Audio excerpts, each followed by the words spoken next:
In the last episode, I talked to you a little bit about the concept and the story. In this version, I wanted to get a little bit more into the playwriting process and how I take an idea like that and turn it into a finished play. Typically for me, when I come up with an idea like that, there will be some strong initial hook. And like I said in the concept before, the initial hook for me was there's a girl who lost her parents, and she's trying to prove the existence of life after death. And she goes to this house where there's this famous urban legend and attempts to make contact there. And that was the basic jumping off point. So from there on, I took that basic idea and just carried around in my head for a little while. Normally, like a play or a screenplay, I might carry around in my head for months or even a year, just thinking about it, especially on long drives. Like I do most of my playwriting and screenwriting in the car, at least a lot of the creative conceptual work, because I don't know, there's just something about like driving that is kind of freeing and calming, and I love taking road trips, and there's just something that always sort of spurs creativity. I carry a small journal around, one of the moleskin notebooks, and I always keep that in my pocket. I pretty much have it on me all the time, and whenever something hits me, I just will write down basic sketches of things. I would start to sketch out the characters a little bit. From there, from those sketches and things like that, I'll take and do some kind of like a bullet point outline. Like I said, I don't do like the long outlines, but I will do sort of like beat by beat major important things that happen in those scenes. And once I have those scenes laid out in those important moments, I kind of think of those as the tent poles that keep up the circus tent. And it's seeing that structure and then filling in the gaps in between.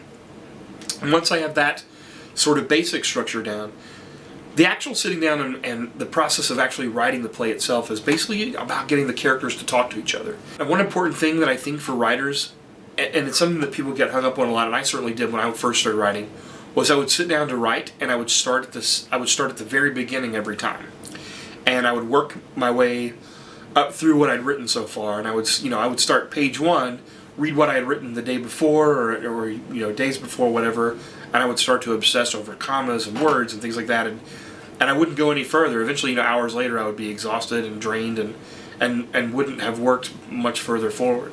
And the moment that I discovered or learned that I needed to just start where I left off, if anything, go back a couple pages and read just to sort of pick up speed again and pick up momentum, but really, like, every time I sat down, start and work my way forward again.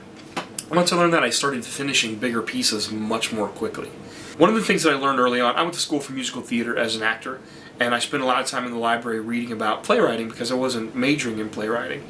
And one of the things that I learned early on was from Aristotle's Poetics. And I learned the 6 elements of drama.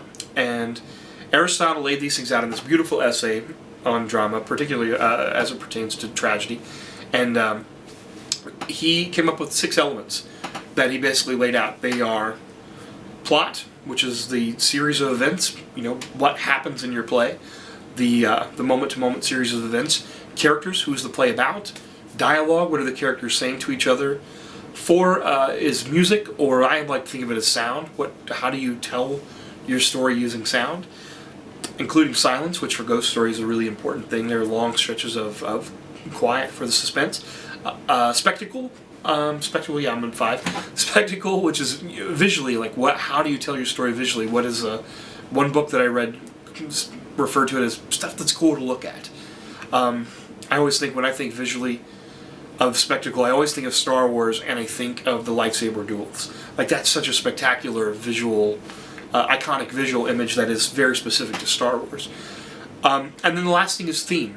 What's the message of your story? What's really the underlying message or theme in your story?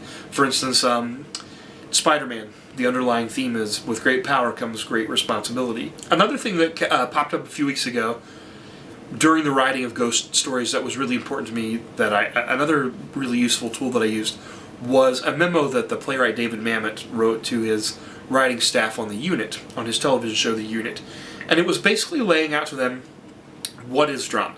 They were having the struggle between relaying information to the audience and creating drama. And he said, look, it really boils down to these 3 questions. What does your main character want? What happens if they don't get it? And why do they need to have it now? If you can answer those 3 questions, and if you keep yourself on that path, it cuts away a lot of the fat. drama really is about somebody trying to attain something, a specific goal, with a specific purpose, and the obstacles that they have to overcome, that they interact with, and the things that they're forced to overcome, or how they overcome, or don't, and what happens if they don't overcome them. So that came up, and I read this as I was writing the play, and I went back and looked at every scene and said, is it really clear here what my character wants, or my surrounding characters? Does everybody have a need that they're working for? Does everybody have something specific that they want out of this event in their life? And I think that those two things, if you look at the elements of drama, if you look at those sort of questions by David Mamet, those are two tools that can help you in your writing. So that's a little bit about the playwriting process. Like I said, it's very short and very condensed. If you have more questions about it, or more in-depth things, or anybody has something specific they'd like to know about, then please, you can message me through the YouTube videos, through the YouTube page, and just send me your questions. I'll be happy to answer them in videos or send them back in an email. Thanks a lot. I look forward to seeing you in October.